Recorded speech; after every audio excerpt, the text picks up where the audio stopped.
allá nadie dice que todo quieren del Estado y ahí sí vale el Estado. Estimado Pedro, muy buenos días, bienvenido a Café Sin Rosca. Bueno, ¿cuál es la opinión que tienes tú sobre este anuncio que hizo el gerente del Banco Central? Aunque luego trató de arreglarle, diciéndole que esto ya había, que los incentivos ya habían, pero él dijo claramente que están buscando la forma de ver otros incentivos para la banca privada. Muy buenos días, estimado Pedro. Buenos días, muchas gracias por la invitación y adelante. Este tipo de convenientes incidentes son parte del clima social que se quiere implantar sobre la base de abusos como los que estás preguntando. Es decir, aquí se quiere dar incentivos, dicen, cuando se trata de dar a las grandes empresas, a los multimillonarios, a los amigos del presidente de la República, a los amigos del finado señor Cherres, ¿no es cierto?, que están muy cercanos a esta agenda de privatización extremista, de neoliberalismo extremista que quiere, sin perder oportunidad, el presidente Lazo imponer en el país.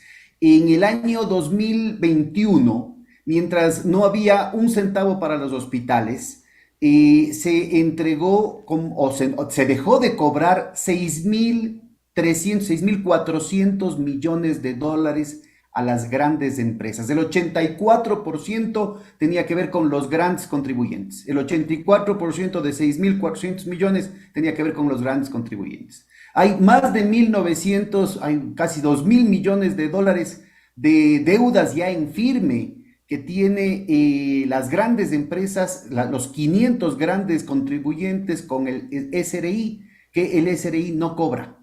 Esto de aquí ya después de los juicios. Y encima de eso sale el gerente del Banco Central a decir que les van a subsidiar a los grandes empresarios a que se endeuden con el exterior por el riesgo país que el propio gobierno ha hecho que suba.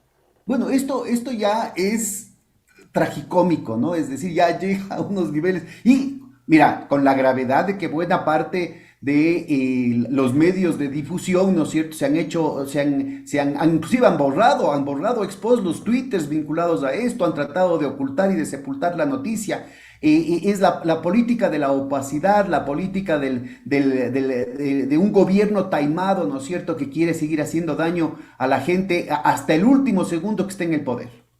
Ahora, Pedro, pero lo más triste de todo esto es que, o sea, no nos damos cuenta, la gente no se da cuenta de que el principal beneficiario justamente es el presidente de la República, porque él tiene el banco Y los y amigos tiene, del finado señor Cherres, pues. claro, los Y los, amigos de él, pero, o el sea, señor, el señor Danilo Colom, Danilo Carrera, Carrera. el señor Luque, el señor Reina, es decir, estamos hablando del mismo grupo, o sea, son la familia del presidente, los amigos del presidente, los amigos del finado señor Chers. Yo creo que la circunstancia, como tú mencionas, es muy, muy grave, porque es toda la estructura de incentivos que nos lleva a una situación muy parecida a lo que vivimos a finales de los años 90.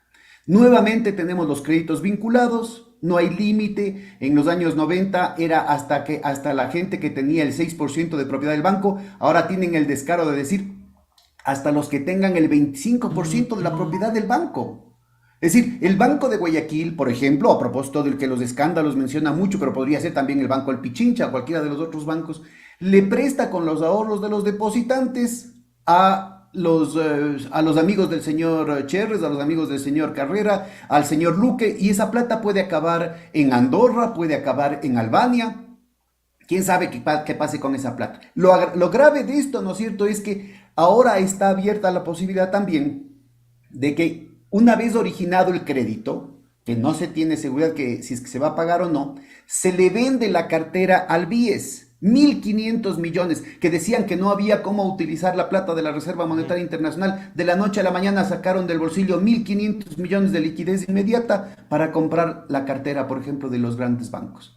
Con lo cual se está creando una estructura de incentivos, o sea, se está creando toda una serie de caramelitos para repartir los caramelitos entre los amigos y probablemente comprar votos en la asamblea. Esto que están diciendo de subsidiar que la gente se endeude en el exterior, Porque el riesgo país, mira, durante la época del gobierno enemigo de la empresa privada, del mercado, que era Castro comunista, chavista de Rafael Correa, llegó el riesgo país a 350 puntos. Ahora está en 1900 puntos, cerca de los 2000. 1950 puntos. O sea, eso significa un castigo del 19, de 20% con una tasa de interés más alta en un escenario internacional tremendamente peligroso. Entonces, ¿qué es lo que se está haciendo? Se está creando todos los incentivos internos, ¿no es cierto?, para la fuga de capitales. La anterior gerente del Banco Central hablaba de 30.000 millones de dólares. Cuando lo que debería hacerse ahorita, ¿no es cierto?, es crear todas las condiciones para que regresen los capitales, tanto los del sector público. Estamos hablando de cerca del 10% del Producto Interno Bruto que está en los bancos de Suiza, cuando los bancos de Suiza se están cayendo uno tras otro. Están con cara de póker, ¿no es cierto? Pero se ha hecho evidente con el problema del Credit Suisse, con el problema de UBS, cuando el supuestamente fuerte UBS le absorbe a Credit Suisse, aparece que también el UBS está lleno de cosas podridas. Entonces, se nota que están buscando mecanismos para favorecer este tipo de actividades especulativas cuando en el exterior, cuando el centro, el epicentro del riesgo está precisamente ahorita allá hacia donde están fugando los capitales. Entonces, son 30.000 millones de dólares que decía la ex gerente del Banco Central que estaban ahorita, no se tiene datos actualizados de eso, 30% del PIB, del sector privado en neto, o sea, entre lo que sale y lo que entra, en neto. Y se tiene 10.000 millones de dólares del sector público a través de la Reserva Monetaria Internacional que están afuera cuando cualquier momento nos hacen miau. Entonces, mira, es una brutalidad que en este momento el gobierno quiera subsidiar. Cuando dicen que no hay plata para los damnificados del terremoto, de los deslaves en Alausí, de las inundaciones, cuando no hay plata para los hospitales, cuando dicen como gran cosa que tienen tal porcentaje de las medicinas, cuando la gente tiene que suspender operaciones, pero de urgencia.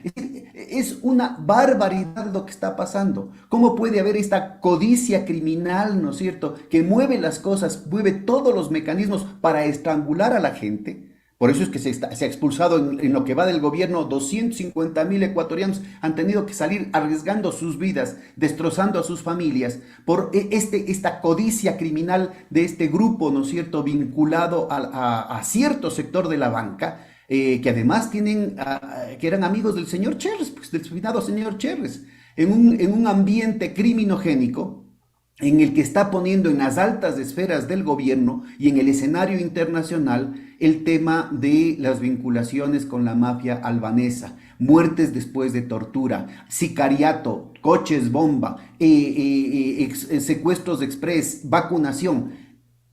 Hace 10 años esto no era lo que se veía aquí en el país. Y todo lo que se está armando, ¿no es cierto?, es crear una situación, un clima en el país de tal zozobra que la gente está preocupada por la seguridad de su familia y no se da cuenta de estas ruedas de molino que las quieren pasar de agache y con la complicidad de los medios de comunicación y de un importante sector de la academia que no dice nada. Así es.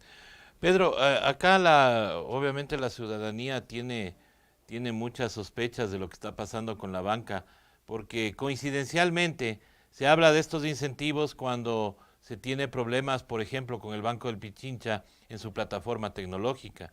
Cuando el Banco del Así es. Pichincha tiene problemas con depósitos que han sido retirados de cuentas de los cuenta ahorristas sin que ellos hayan autorizado.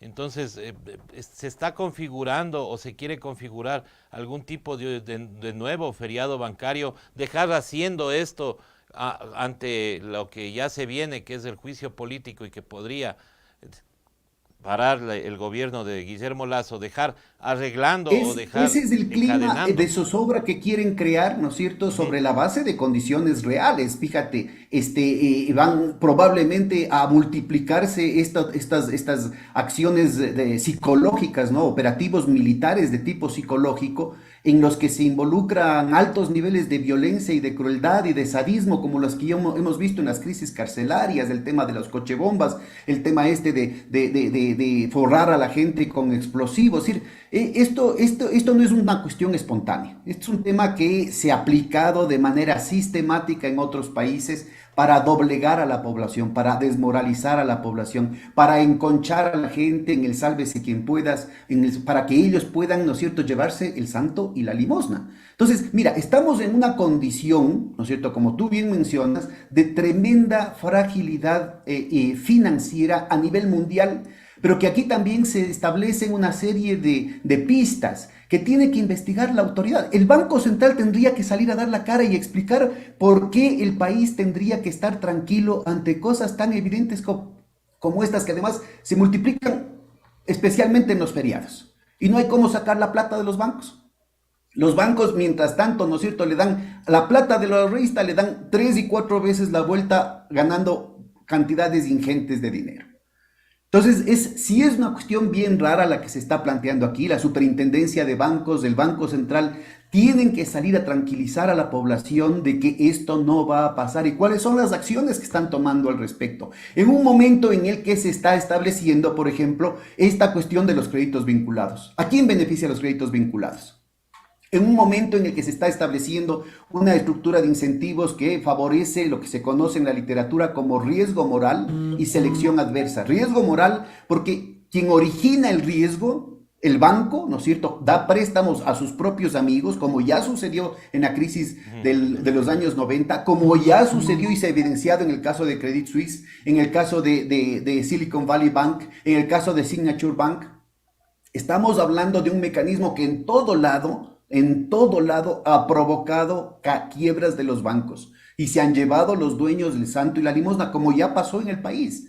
Y aquí tenemos a un presidente banquero, ¿no es cierto?, y a un banco que aparece todos los días en los escándalos vinculados a los amigos del finado señor Cherres, en un ambiente en el que aparece la tortura, la mafia, los asesinatos, el sicariato, una cuestión que en el país no estaba acostumbrado a estas circunstancias. Entonces, yo creo que es muy importante ubicarnos de eso cuando en el año anterior la banca tuvo un aumento de sus ganancias del 48%. El país viene de mal en peor, viene decreciendo el Producto Interno Bruto per cápita desde el gobierno de Moreno. Hay un decrecimiento promedio de más del 1%. Es decir, que en promedio, y eso significa, ¿no es cierto?, que los promedios son siempre mentirosos, que el tamaño del pastel se achica, pero obviamente los ricos se vuelven más ricos, y entre ellos obviamente los banqueros, que están teniendo ganancias extraordinarias año tras año, y los pobres se vuelven cada vez más pobres.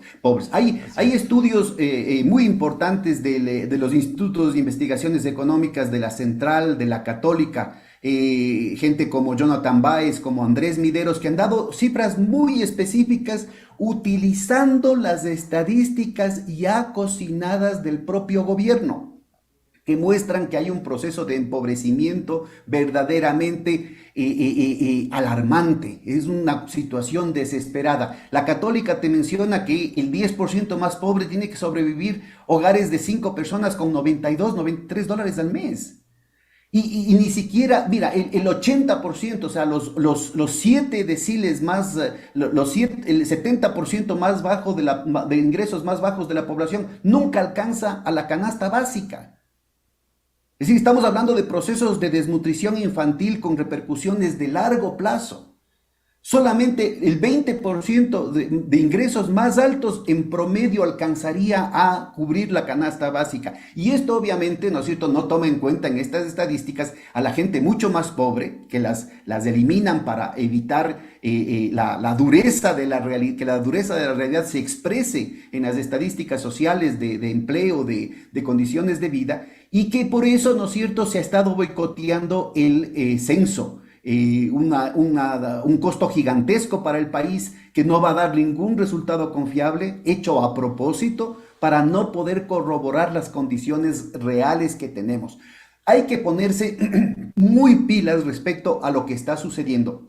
La sospecha que tú planteas, ¿no es cierto?, debería ser recogida por los legisladores. Yo sé que estamos en el marco de un juicio político al presidente, pero no debemos olvidar estas urgencias. Yo sé que hay temas muy apremiantes, pero mientras estamos preocupados de toda esta telenovela del juicio político, se están llevando el santo y la limosna. 1.500 millones de dólares de los afiliados, ¿no es cierto?, que están siendo utilizados precisamente para garantizar y promover, porque no es solamente garantizar, sino promover prácticas probablemente irresponsables de los bancos. Y si un banco empieza con eso, todos los bancos entran en una carrera competitiva por expandir de manera irresponsable su cartera de manera similar a lo que sucedió en los años 90. Necesitamos que haya un pronunciamiento explícito de la autoridad que luego de investigar a detalle lo que está sucediendo en los bancos, le diga al país que en realidad no hay de qué preocuparse, lo cual sería también un problema que hay que ponerle un signo de interrogación. En el 98, en el 99, salía la superintendencia de bancos diciendo que los bancos estaban bien y a los 5 minutos caían. Entonces, Exactamente. mira, acordémonos lo que decía el señor César Ron, un insigne representante de la oligarquía ecuatoriana, miembro de las cámaras de la producción, del Partido Social Cristiano, del partido del presidente banquero, ¿no es cierto?, que decía, ya no aguantamos nosotros, o sea, nosotros los oligarcas, ¿no? Necesitamos que se dessalgan de la dolarización. Sí. Y están creadas toda la estructura de incentivos para que haya un nuevo problema bancario, para que otra vez, ¿no es cierto?, tengamos banqueros multimillonarios en Miami, en España, y la gente perdiendo los ahorros de toda su vida. Aquí es urgente exigir que las autoridades estudien con seriedad el problema, que tomen acciones específicas. Por ejemplo, en lugar de reducir el impuesto a la salida de divisas, lo que hacen con eso favorecer que haya más fuga de capitales, hay que crear mecanismos que reciclen, que retengan los recursos aquí en el país y los reciclen hacia la inversión productiva, hacia el crédito productivo, no el crédito especulativo, no la deuda externa. Estamos entrando en un proceso de una nueva trampa de la deuda internacional, de lo cual ya tenemos los primeros resultados. El 80% del Producto Interno Bruto en deuda pública. Si han aumentado el 4% del PIB, estamos hablando de que aumenta el servicio de la deuda solamente en este año, en medio de la guerra en Ucrania y con el pretexto de la hiperinflación en los países más poderosos, estamos hablando de un aumento del servicio de la deuda externa de 3.200 millones de dólares. Así, en un cálculo Así es, de lo Pedro. más Es, grosero. es preocupante que la gente no, o sea, que mejor dicho, que nadie se pronuncie, y es así como tenemos que exigir que se pronuncien inmediatamente. Yo quiero agradecerte, estimado Pedro, por haber estado con nosotros en esta mañana en Café Sin Rosca para analizar este tema bastante grave que debería poner en alerta a todos los ecuatorianos, porque lo dicho por el gerente del Banco Central no es cosa simple, es una cosa que nos afecta a todos. Puntos fundamentales a retener, y agradeciéndote muchísimo, César, para despedirme, a exigir que el gobierno traiga los capitales tanto del sector público como del sector privado aquí, porque el centro de la corrupción, donde va a reventar la crisis en el futuro más cercano, es precisamente hacia donde están fugando los capitales. Los bancos como el Banco Banisí, como el Banco Balboa de Panamá, todo lo que nos revelan los Pandora Papers muestran un boquerón enorme de vulnerabilidad para la economía ecuatoriana. Es indispensable que se bajen las tasas de interés aquí en el Ecuador, es indispensable que la banca de fomento funcione aquí en el Ecuador para las inversiones productivas, para las inversiones que sean sustentables con toda la responsabilidad del caso, y que se plantee una política seria de relanzamiento de la producción y del empleo. Listo. Muchísimas gracias, a tomar en cuenta entonces estos puntos. Gracias a Pedro Páez por haber estado con nosotros. Regresamos luego de este corte con más aquí en